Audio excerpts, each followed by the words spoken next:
guys, welcome to the DMX Show. I'm your host Shane. Today I'm going to be showing you guys the Xenon ROM by Ice and Fire of Team Horizon. Right now I'm running the Apex launcher. It comes with the Apex launcher or the Trebuchet launcher, and the way that you set up the launcher is you'll go into settings and you have the Trebuchet settings here. So you can go in here and change some things like your home screen. Of course, I'm not running the Trebuchet right now, I'm running the Apex. So in order to do that, you would go to widgets, or I guess you could go to Apex Actions here, and you can pull up your Apex settings and go there that way. And then you have your Apex settings where you can do things like change the home screen settings. What I like to do here is I like to change the transition effect to cube out. And you can also change your grid here so that you can have more apps on the front page. We're not really going to get into the Apex launcher. Most of you guys have seen it by now. Another cool thing is that you can remove the Google search bar to free up more space. And then of course you get the neat little transition effect whenever you go through screens, which is really cool. So there's so many settings in the Apex launcher and also the Trebuchet launcher.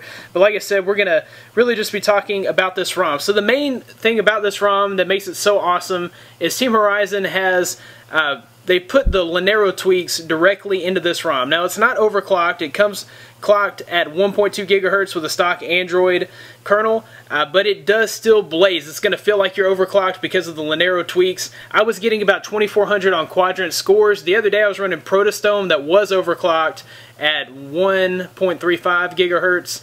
And it also had the Linaro tweaks, so I was getting more like 2900. But this is still going to fly at 1.2 gigahertz. You're not going to put any extra strain on your CPU.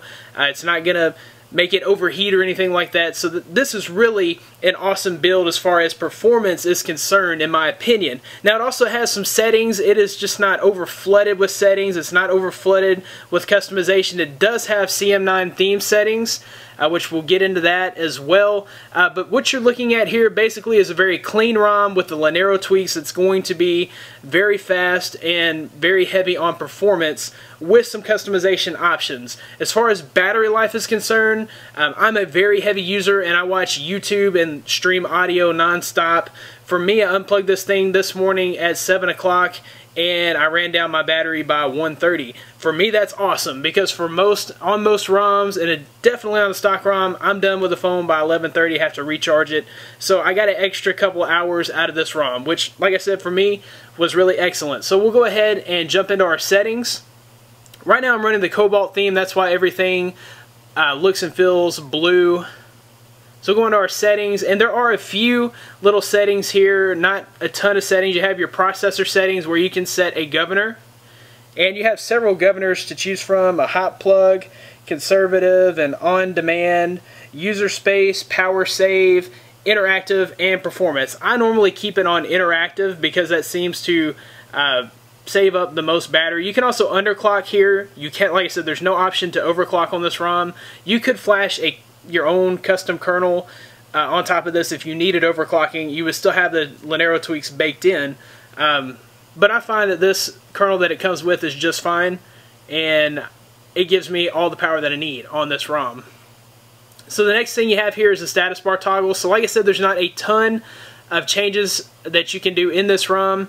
If you want customization, there are hundreds of themes to choose from in the Play Market for the theme chooser.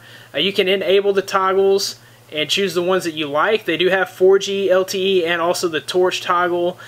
Those are two that I always look for because not every ROM has it. You can change your toggle order just by grabbing and changing the order like so. You can choose the brightness location. So when I pull this down where my brightness bar is, I have it above my toggles. You could put it below the toggles and then it drops below the toggles.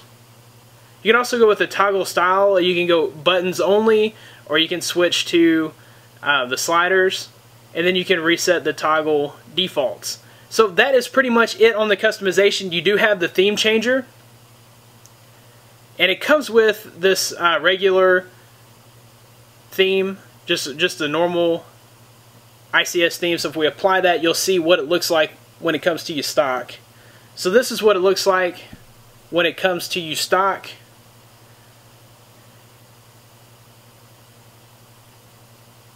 And some of the things are still left over from the Cobalt, which they would go away if we did a reboot. But let's see, another thing that you do have here is the Galaxy Nexus settings. You can change, you can do the color hack here, and there's all sorts of color settings there. And also in general, there is a CPU setting that's not functioning there, it looks like. Like I said, other than that, it is just a performance build. It does include some extra things, like it has the DSP manager, where you can adjust all your sound settings. And I'm trying to think if there's anything else in here that is... It does have its own set of wallpapers, which is pretty cool. So we go to wallpapers and Xenon HD wallpapers.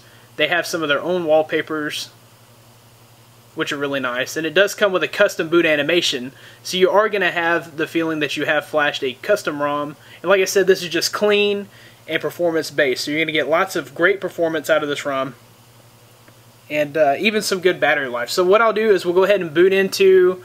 oh, you know, one other thing is you do have your reboot menu, which includes your screenshot and, like I said, the reboot menu here. You can reboot directly into recovery. We'll go ahead and do that, and I'll show you guys how to flash this ROM.